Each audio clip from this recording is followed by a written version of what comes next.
Hi everyone, welcome to my channel.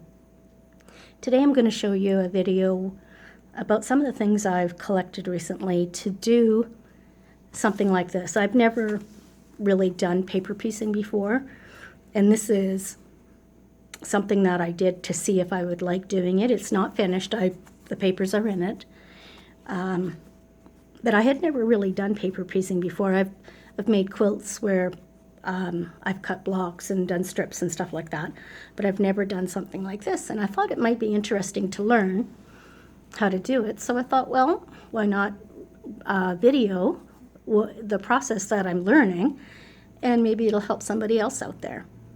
So this was made just to see what it was like, to see if I liked doing it, and I do. So then my next step here would be to take out, of course, the basting stitches, give it a good press, and then remove these paper piecing pieces and use them for another project later on, and then, you know, put quilting, or I should say batting, and a back to it if that's what I want to do with it. So maybe next time I have a video, I'll show you what I've done with these. So this is some of the paper pieces, the hexagons, and here they are covered and just basted into place with a dark thread so I can see it in big stitches so it's easier to remove, because it's just to hold the fabric to the paper until it's all sewn together with an overhand, like a whip stitch, tiny whip stitches.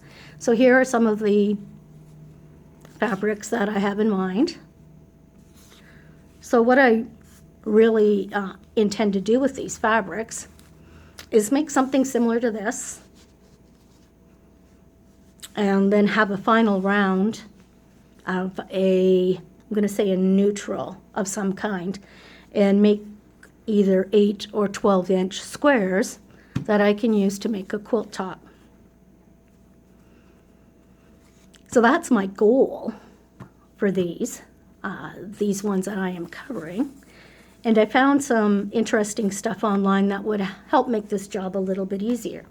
So one of the first things I got was these Dritz quilting paper piecing shapes, and these are 1.5-inch hexagons, which is what these ones are that I used.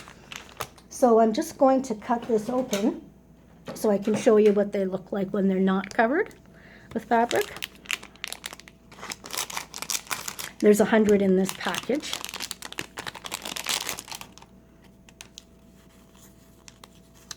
So here's what they look like. They have a hole in the center, so you can use like a small crochet hook to get them out, or kind of with your fingernails, I guess, if you have a long fingernail. What I'm going to do is bring over a couple pieces of fabric and show you how this is done.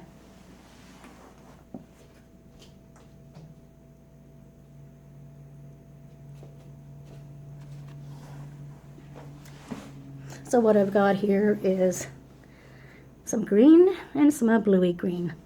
So in essence, what I've done is I've gone and traced the hexagon onto a piece of fabric like this, and then I have done that to quite a few pieces of fabric. So what you do is you fold it over, you fold over the next one, and because I have a lot of years experience sewing, I don't need to do much other than that. But for people who may not have done a lot of sewing, or who are all thumbs, which sometimes I really am, I got these things here, these little clips. And you can put these on to hold it together. All the little sides.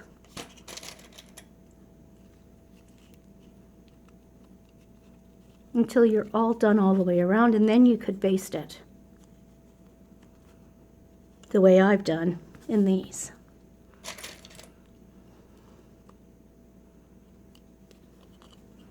So this is really quite simple. It's a matter of folding over your fabric, making sure you have it, you know, nice and neat, not all buckled up. Just make it flat as you can, fold it over in the corners so that it fits.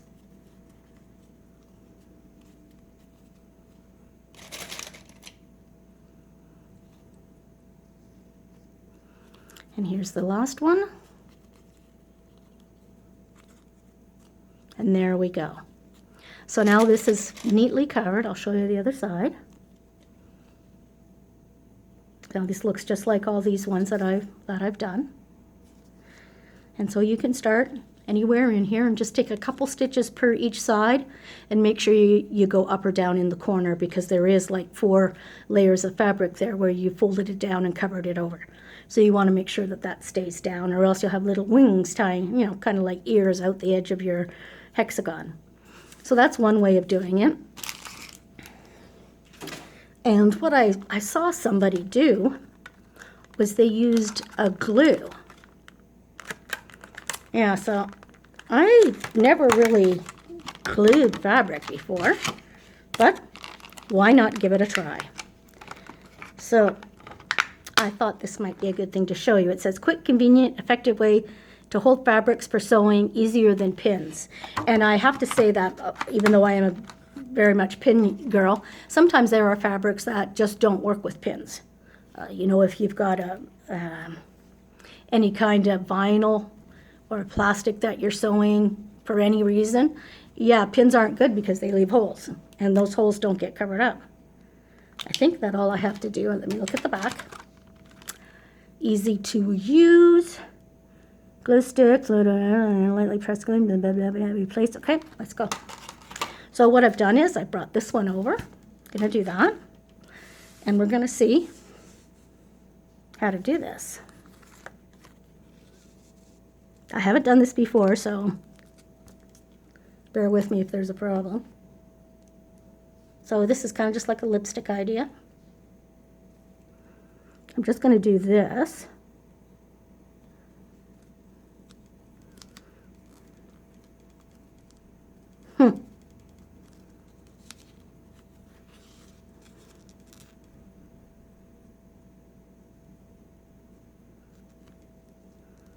See, I don't know if I'm comfortable doing this or not. I'll see how it works, though. Definitely give something a try, right? You don't know till you try. And as these pieces are actually going to come out, because it is paper piecing and they will come out, this glue doesn't hold really tight. Like it's almost like just a basting glue. Like it's meant to, this fabric is meant to come off so I can pull the circle out. Or I should say the hexagon out.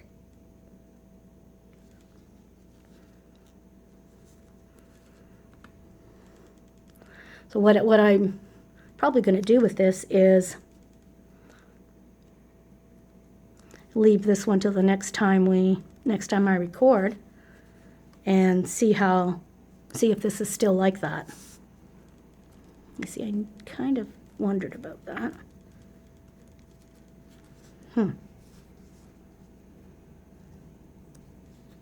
Let's see.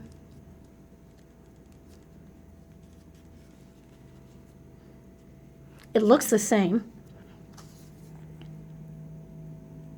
So I'm just gonna leave it, see how it actually works. Leave it for a few days. So this you just close up like a regular lipstick or chapstick, and that's that. It's called Ome 100 Pieces Sewing Clips, and I bought them just for instances like this where pins may be unhandy.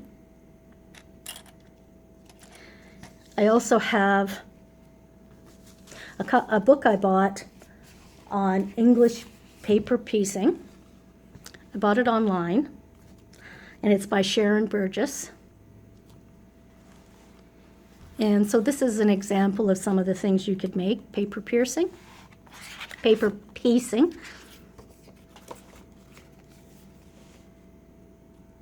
And she gives you the instructions to make something cute like this. So what I thought I might do too is, as I'm showing you how I go about making my quilt top, I'd also make some projects, small projects that are in books like these, where I can show you how I go about making this, like, you know, following her directions and seeing, you know, how it is to do. She gives detailed instructions. So I hope you've enjoyed this video and what it's about.